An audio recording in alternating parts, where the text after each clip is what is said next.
Party और पद छोड़ के आप सब लोगों के बीच हम लोग खड़े हैं। और कर्नल साहब को पता होता तो कागज जरूर फाड़ के हमारे बीच में आते, मुझे इस बात का पूरा भरोसा है।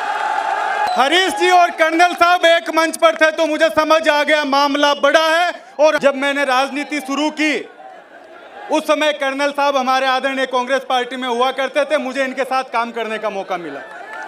और मैं ये बात इसलिए कह रहा हूं क्योंकि ये जो कानून बना वो 2018 में भाजपा के समय में बना और कर्नल साहब को पता होता तो कागज जरूर फाड़ के हमारे बीच में आते, मुझे इस बात का पूरा भरोसा है।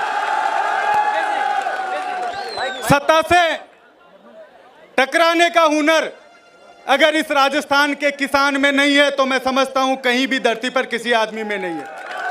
वो किसान जिन्होंने देश के प्रधानमंत्री का गुरूर झुकाकर और किसान आंदोलन वापस करवाए, और आज हम सब लोग यहाँ खड़े हैं। मुझे इस ओबीसी आरक्षण और ओबीसी विसंगतियों का इतनी डिटेल में नहीं पता था, लेकिन जब सबसे पहला आंदोलन बाड़मेर में हुआ और हरीश जी और कर्नल साहब एक मंच पर थे,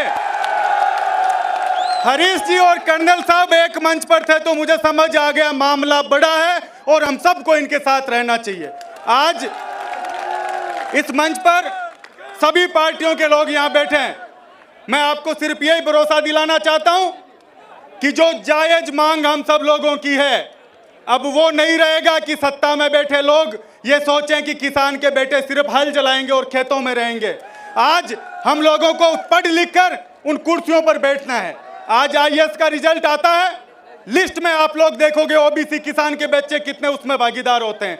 आरएस में, आरजेएस में समय बदल चुका है।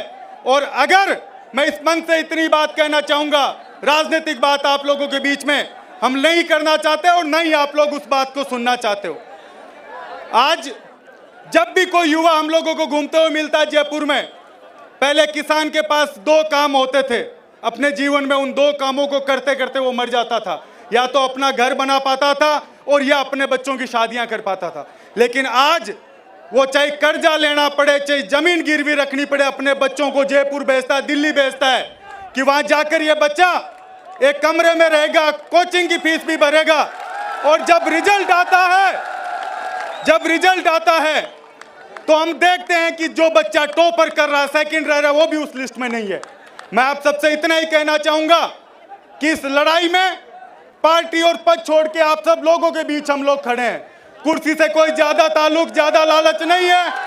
अगर सत्ता और कुर्सी छोड़कर आप लोगों के बीच सड़क पर आना पड़ा तो इस मन से भरोसा दिलाकर जाता हूं कि पहला मैं आदमी हूंगा जो आप लोगों के बीच में आऊंगा।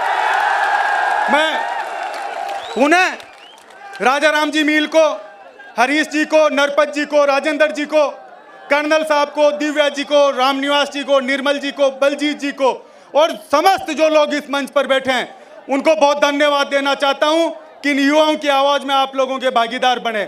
और आज इस मंच से भाषण देकर यह काम खत्म नहीं होगा। जब तक ये आंदोलन चलेगा, आपकी मांग पूरी नहीं होगी, तब तक आप लोगों के बीच हम लोग खड़े हैं। एक बार पुणे में संघर्ष समिति ओबीसी आरक्षण संघर्ष समिति का बहुत धन्यवाद देना चाहता हूं कि एक लंबा संघर्ष आपने हर जिले में करा।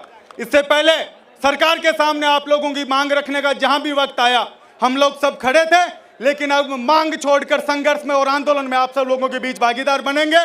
जय हिंद, जय भारत, जय किसान, जय जवान।